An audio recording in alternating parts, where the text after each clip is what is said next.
नमस्कार, आप देख रहे हैं पंच न्यूज भारत और मैं हूं आपके साथ सपना। चलिए रुक करते हैं आज की कुछ खास खबरों की ओर। अगर आपको हमारी खबर पसंद आई है तो चैनल को सब्सक्राइब करें। मथुरा के खपरपुर गांव में एक ही परिवार के 5 सदस्य जिसमें पति पत्नी और उनके 3 बच्चे शामिल थे मृत पाए गए।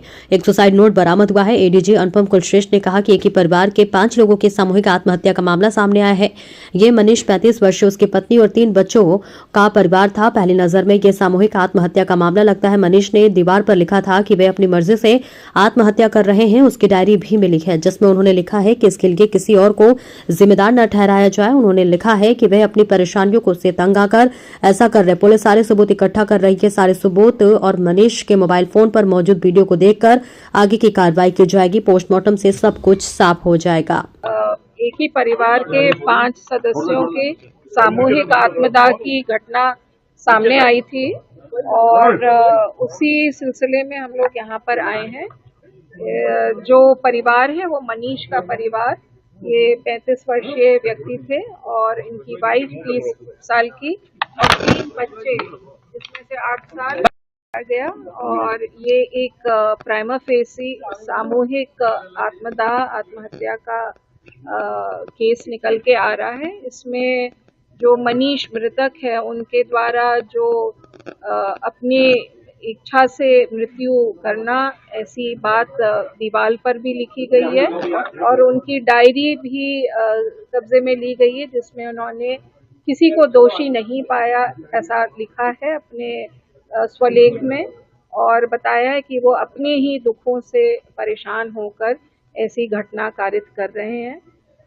पुलिस समस्त साक्ष्यों को यहाँ पर एकत्रित कर रही है और उन सभी साक्ष्यों को देखते हुए और जो मोबाइल में मनीष का खुद का वीडियो मिला है उन सभी को देखते हुए आगे की विवेचनात्मक कार्रवाई करेगी। जानकारी मिल रही है कि पहले के पत्नी को मारा, फिर बच्चों को फिर उसके बाद सुसाइड करंट से किया। देखिए ये जो सारी चीजें हैं ये विवेचना में आगे आएंगी। अभी हम एक तरीके से यही कह सकते हैं कि ये एक सामूहिक आत्महत्या का प्रकरण था और इसमें किसी को दोषी नहीं पाया गया है।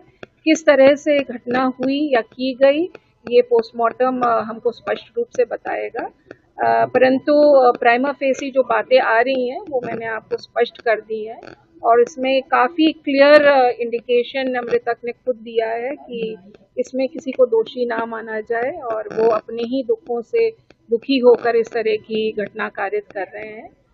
3 छोटे छोटे बच्चे थे और वाइफ थी और वो, और जैसा कि इनके भाई से भी यहाँ पर बात की गई तो वो भी किसी पर दोषारोपण नहीं कर रहे हैं और कह रहे हैं कि ये एक तरीके से आत्महत्या का ही प्रकरण है। देखिए इनकी तंत्र मंत्र की बात तो अब आगे की विवेचना ही बता पाएगी। अभी हम इसको कोई भी स्पष्ट रूप से नहीं कह सकते हैं, पर हाँ ये जरूर पूजा करता था, पुजारी था, तो उसमें कोई ऐसी बात नहीं है। पूजा तो सभी करते हैं, पर आगे क्या है इनका कोई अगर तंत्र मंत्र से कोई चीज रिलेटेड है तो उसको भी तहकीकात किया जाएगा, परंतु अभी हम कोई भी चीज स्पष्ट रूप से नहीं कह सकते। Thank you.